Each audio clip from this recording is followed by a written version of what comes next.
Hello,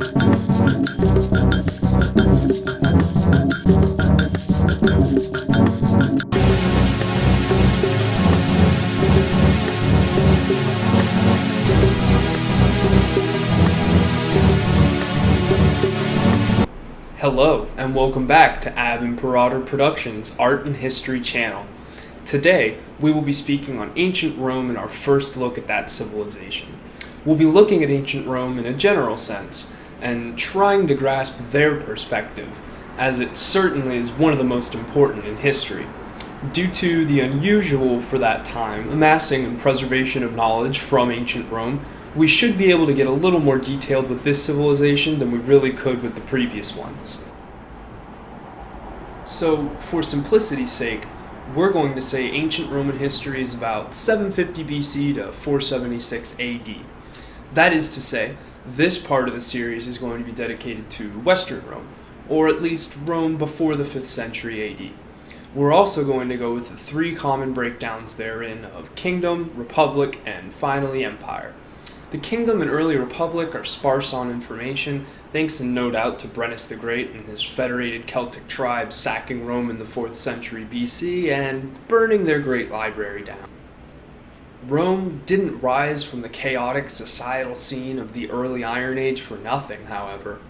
If anything, Romans were willing to learn from mistakes if they led to disastrous results, and on the occasion of Brennus' incursion, they would do so twofold: military reforms to ward off enemies, and transcription of texts so as to never have their history and culture taken from them again. If you back a Roman into a corner, he tended to either die or build an empire. At first glance, the Roman world feels very distant, alien even, from their strict observance of religion that wasn't even really theirs, to their obsession with martial prowess. But the Roman society was so successful that a future observer, such as you and me, may miss how truly extraordinary Rome rising at all really was. I'm going to try and be brief here, but I want to walk you quickly through why, if you had a time machine, the early Iron Age would be one of those periods you'd most definitely want to skip. There's a fantastic channel, Historia Civilis, who did a wonderful video on the Roman kingdom in much better detail than I will here. I'm going to put a link to that in the description.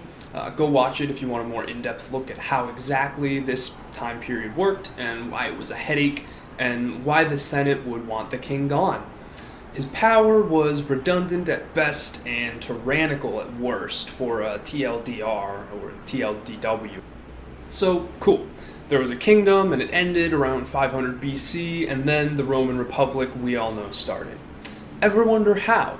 It's a typical Roman legend displaying their love of practicality over nuance, of function over form. When a Roman citizen put down his plow or sword to listen to a story, he didn't want to hear character development or a clash of immaterial abstractions. He wants to hear of triumph in hopes of achieving it himself. He wanted to hear something that could maybe help him not die again tomorrow, or help ripen his peach harvest. That is to say, he was very into what was within his arm's reach, and he thought of tomorrow. Okay, it's 500-ish BC, and Lucius Tarquinius Priscus, yes, that's his name, rules the settlement of Rome with an iron fist. Rome has distanced itself from its parent civilization, the Etruscan League, similar to how Athens and New Athens in our previous video separated. Priscus isn't happy as a nominal chief in a greater body, and shifts Roman focus towards the Greeks in Magna Graecia, southern Italy today. The Senate also wanted higher independence, but not for Priscus alone. They hatch some schemes, Priscus cracks down hard, suspending Roman law, which was a big no-no at the time, and tossing anyone who opposed him to jail or Hades. One of the founding houses of Rome, that of the Junii, plural for Junia, had a wise senator who held his tongue and hatched a plan that was pretty surprising by any time standards, really.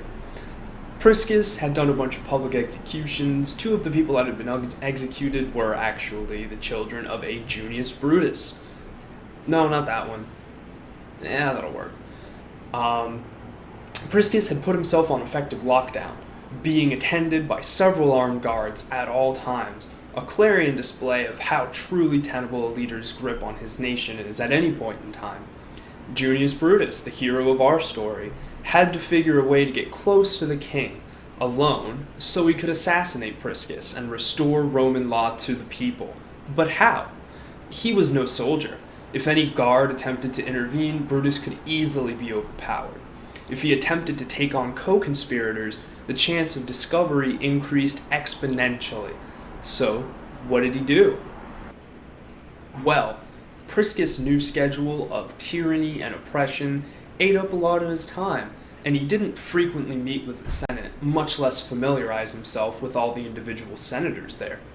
So, using this veil of ignorance, Junius Brutus presented himself to Priscus as an esteemed senator on his side, except Brutus also pretended to be, how am I supposed to say this? Here we go. Brutus pretended to be in excess of the 21st chromosome, I'll say. And I mean this in the most literal way possible. Not only that, according to legend, he acted in this capacity 24/7 for several years.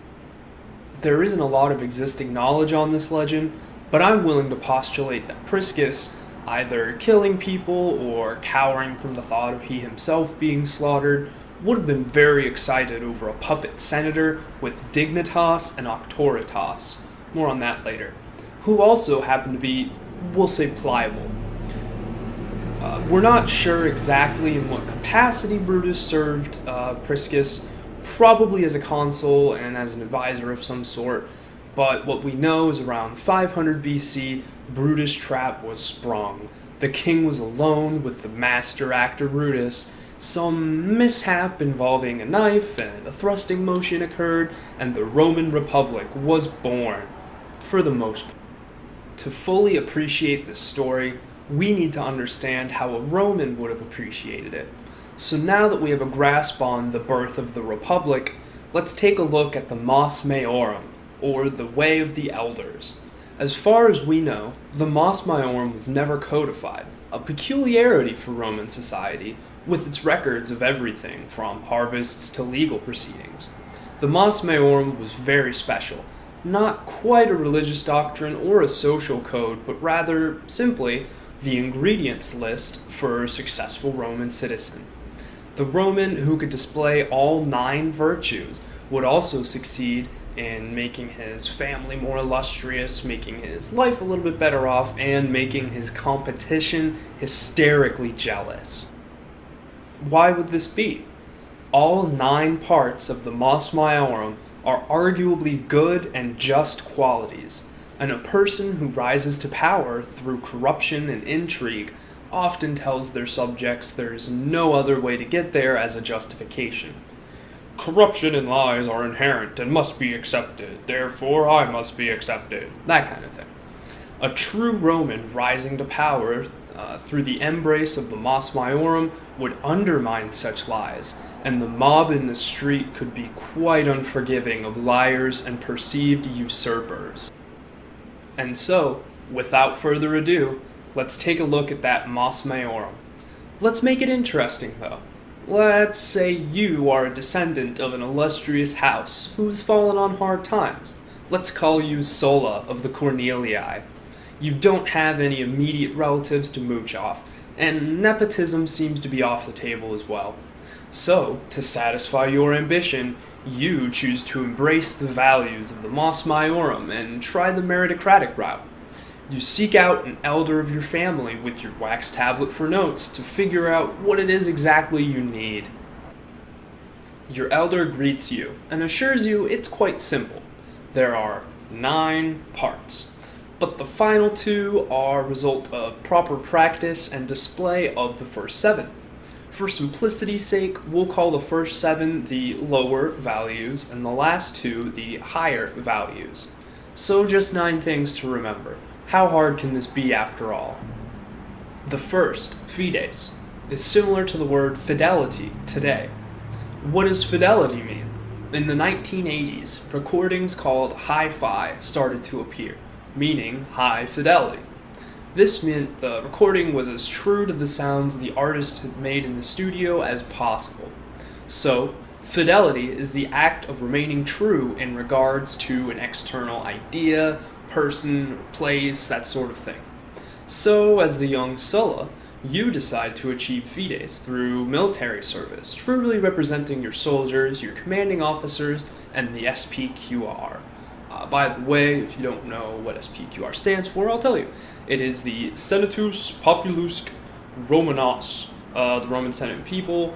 It sounds a little bit cleaner in English as the Senate and People of Rome. The second, pietas, sounds a lot like today's piety. This is true to a certain extent, except their religion was very different from ours today. For the Romans, birds flying and the wind blowing were quite literally religious events. No, really. So since their religious scope was far wider, their definition of piety could be said to be similarly expanded. Piety did still mean reverence for religion and customs, but the air they breathed, the water they drank, and the laws they followed were religious too.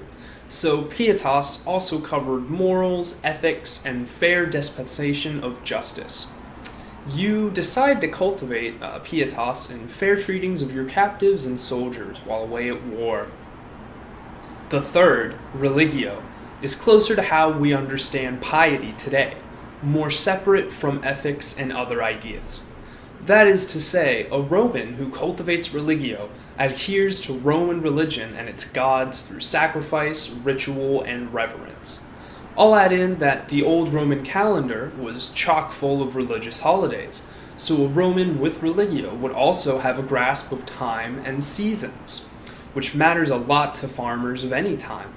Roman religion was vast and includes tons of unique practices outside of the various temples. A couple of examples. Let's say you buy a plot of land to start farming. According to tradition, you should first grab your wife and make the beast with two backs on the soil as a sort of prayer for increased fertility.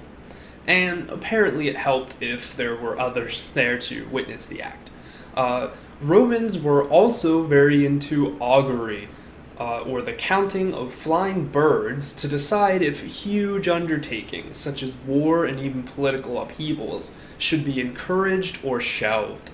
How exactly this worked was really up to the priests, and gifts of, let's say, encouragement seemed to generally help receive clean readings.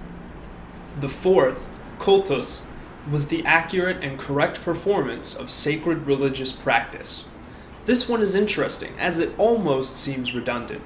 I believe this one was included to safeguard against the blending of Roman culture with others overtly. In the Hellenistic world, a temple of, let's say, Zeus, could vary wildly in tradition and practice from one region to another. The temple of Zeus in Greece was different from the temple of Ammon Zeus in Egypt, or Ashur Enlil Zeus in Seleucia. This led to separate Hellenistic empires, like the Seleucids and the Ptolemies, claiming people in areas which were sufficiently different to resent foreign occupation. The Romans would eventually see a similar religious overextension, but at least they thought about it the whole time. The fifth, gravitas, is still actually used today in parlance, and rightfully so. Today, gravitas is sort of used to connote grit or self-confidence. This is part of the Roman gravitas, but not the whole story. The simplest definition of gravitas I can find is dignified self-control, but that's so vague it's almost useless. Gravitas was upheld to an extreme by the Stoics, who tried to remain centered through times good or bad. A Roman with gravitas did not talk frivolously when he spoke something needed to be said. Just as a ship must maintain its structural integrity through storm or calm, a true Roman must maintain himself and his state of mind through luxury and poverty. If not, the deleterious effects of decadence or destitution could take hold and overwhelm the individual's capacity to reason. The sixth, constantia, in a modern sense, would be like perseverance or steadiness in mind. A very relevant example would be the Roman army, which you could enlist in for 20 to 30 year, let's say, tours of duty. Today in America, tours of duty are about 4 years, and most soldiers who do multiple tours do about 3 or 4, about 12 to 15 years, which is half the enlistment time of a typical Roman soldier. Not only that, the SPQR used a volunteer army rather than conscription, and even had regulations on who could join and for much of its history. A Roman of enlistable stature could fully embody Constantia, and often did, through their service. Perseverance also paid off at a time where failure to stay on top of agricultural practices could very easily lead to death. Therefore, even the citizen farmer could possess Constantia through the rigors of his labor. The seventh and final lower virtue was virtus. This derives from the Latin word for man, and essentially meant manhood. Virtus is another interesting one. It was essentially a declaration of separation from the animal kingdom. Romans decided their ability to reason set them apart from beasts, and postulated that this flame of difference should be guarded and cultivated, lest man fall back into his beastly tendencies. As time went on, virtus came to encompass much more than simple reason, and art and culture, also hallmarks of humanity, were lumped in. A Roman with virtus could use his rational mind to observe aesthetics, reproduce the beauty of nature and art, justify his morals and ethics in a coherent manner, and many other higher-order rational things. If you successfully embodied all 7 lower values, you were probably doing something right. That something would have been narrow in scope, however, probably either military, civic, or religious service. Or if you're Caesar, all 3. Yes, Caesar managed to be Pontifex Maximus, a general of the Roman army, and a consul all at once, which wasn't really seen as favorable. We'll have to talk about that later, though. For now, the last 2 virtues of the Mos Maiorum. The 8th, dignitas, sounds a lot like dignity, and that's not too far off. In order to have dignitas, your values must have been challenged at some point, your mettle tested. Simply being born rich didn't bestow dignitas. You have to gather a reputation for making the right decisions and resolving issues justly. This is why most Romans with dignitas were military officers, government bureaucrats, or religious priests. These were the positions most likely to come across decisions with potentially right and wrong answers, and your choices would seal your fate. The final, auctoritas, is similar to today's authority or command, except with a different connotation. Until Imperial Rome, auctoritas had to be earned almost 100% of the time. A Roman who had auctoritas also very likely had fidelity, piety, religio, cultus, gravitas, perseverance, and dignity. A ruler without auctoritas could come off as petulant or misguided, often leading to riots. The best way I can describe auctoritas is the Romans knew they had a power structure, and they were okay with this. They understood authority existed, but only respected the authority that respected them. Bibulus, Caesar's co-consul, was ridiculed and ignored. He had authority, but did not have auctoritas. Nobody thought he was a good person, so no one thought he could make good decisions. Okay, so that's all nice, but for now, it's still just words. You, the ambitious Sulla, close your wax tablet and set off to join a legion. You figure that you could launch a successful political career off of a successful military career, and are ready to begin your journey. The decision is the start of your development of Constantia, and as long as you persevere towards your end goal, that's 1 virtue down. There is another virtue I didn't mention because I find it redundant, and disciplina. If you count discipline, which the army will certainly give you, You're on the way to achieving 2 virtues. Hey, maybe this won't be so hard after all. So, you enlist, and with a bit of money and your noble name, score a comfy spot in the back of a cohort. A couple of years go by, and your cohort takes its inevitable losses. Your officer is killed, and the men of your cohort elect you the next centurion. Good job, except Rome's Gallic border states inform the military of massive migrations of Germans to the far north, specifically the Cimbri and the Teutones. Worse yet, their path appears to be straight towards Rome, in massive numbers. You elect for your cohort to lead the charge into uncharted Germany, in the ultimate test of your fidelity to the SPQR. This is the beginning of your cultivation of fides, fidelity. But leading men into battle is no simple feat. As we talked about earlier, everyday things were religious in nature, and a good commander needed to show his men the Roman pantheon was at peace with his decisions. An augury would have to be taken, and ritual enacted on the fields of Mars, your training fields, which are also seen as a sort of holy ground to the gods of war. So you grab your priest of Jupiter, plop him in front of a window, and you wait for a flock of birds to fly by. Let's just say you've already properly incentivized the priest to declare the next flock to be the proper number.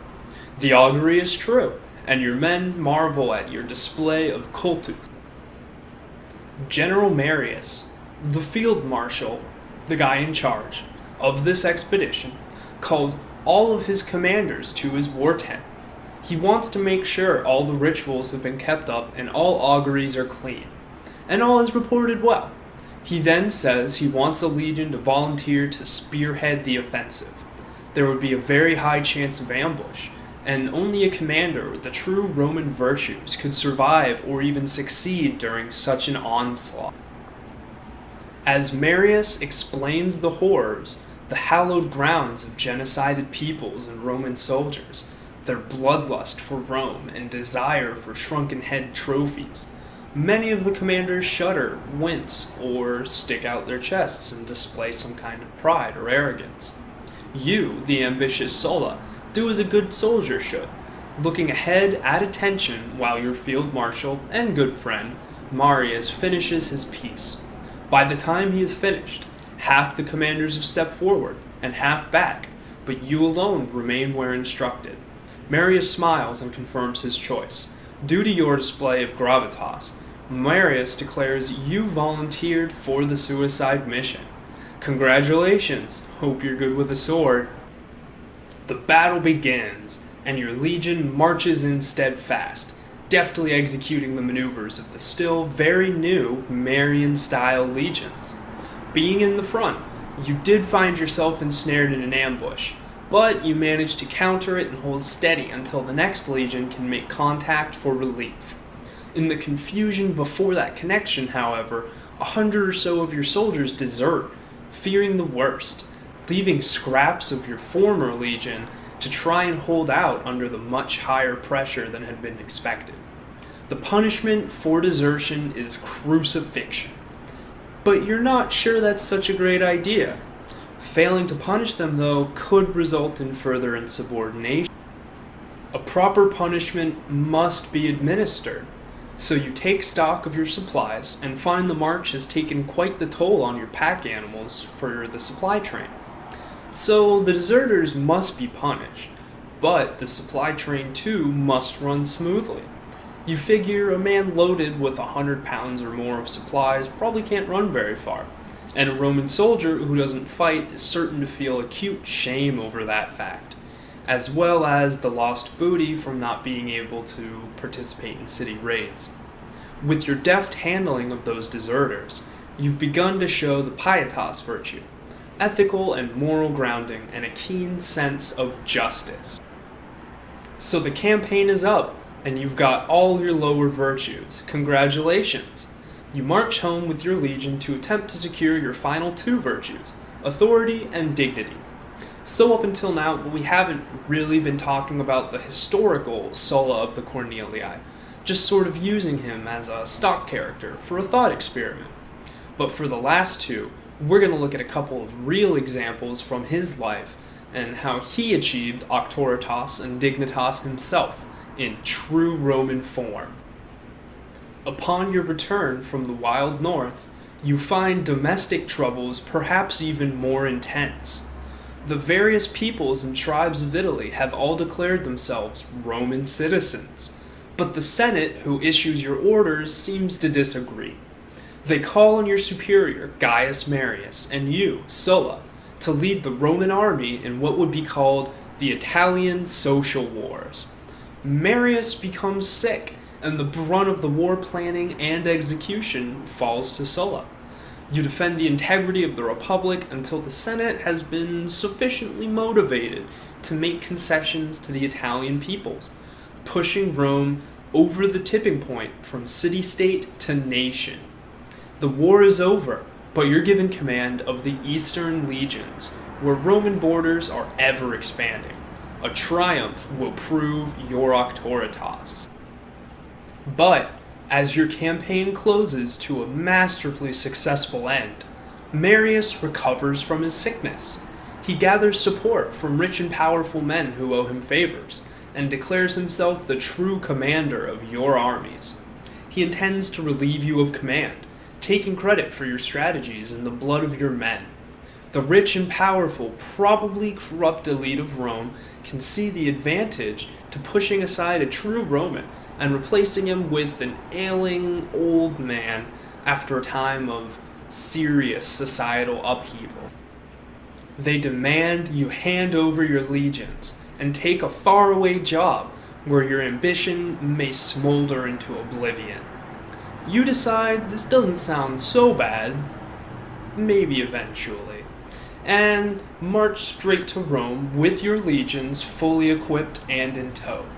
If the soft hands of the Roman elite wish to take the weapons from your soldiers' hands, then you shall give them exactly such an opportunity to do so. Marius and the Senate lose their cool and call your actions a declaration of war, but you send word of reform and a rooting out of the current power structure. The tales of your virtue and authority spread as you ride, and the citizens of Rome, many who had fought a war of reformation of Roman society years prior, decide to see what happens.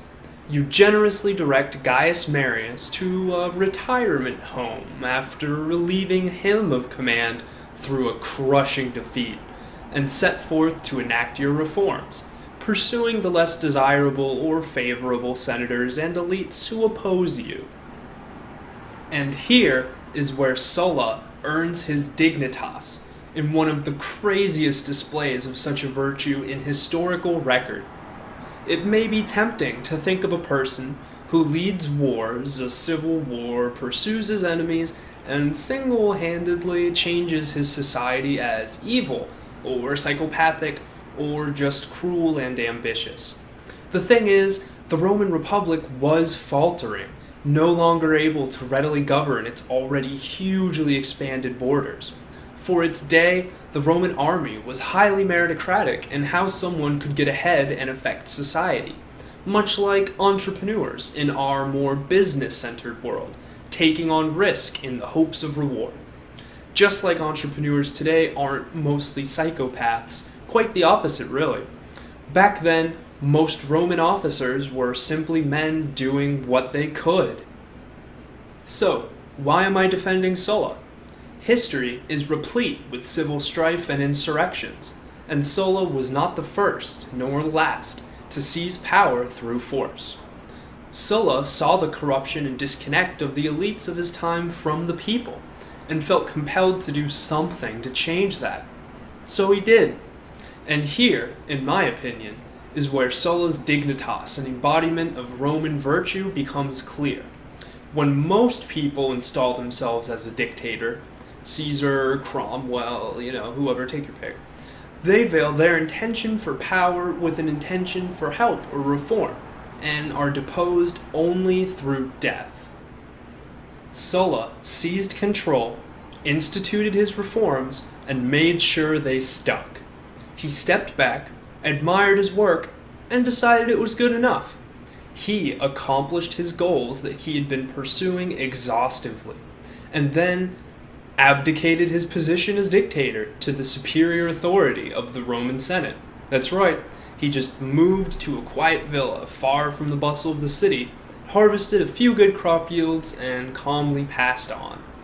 He always believed in the supremacy of the Roman citizen farmer to his very death, Constantia. If you were a fanatical dictator who seized control for the sake of power itself, do you think you would immediately give it all up just right after satisfying the initial promises you had made? If history is any indication, probably not. Okay guys, thanks for watching another video. I'm going to cut this one here or else I'm just going to go on forever. I didn't even talk about everything I really wanted to, but we will most definitely be coming back to Rome, so don't worry.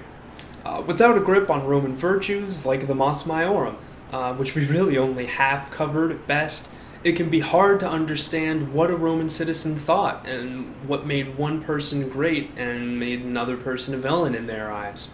I think we have a good foundation now, and these ideas will be visible in the civilizations to follow as well. Fidelity, piety, religio, cultus, gravitas, humanity, perseverance, and dignity are all incredibly potent ideas, and I'd recommend them to anyone who doesn't already try. Why not be a true Roman yourself? So that's it. I hope to see you all again very soon. Next time is a personal favorite, Byzantine Rome. It'll be a first look, and pictures might be scarce since a lot of the works from that time are gone, but it'll be a really good time. Feel free to leave a comment or question below, and until next time, remember, Ave Imperator.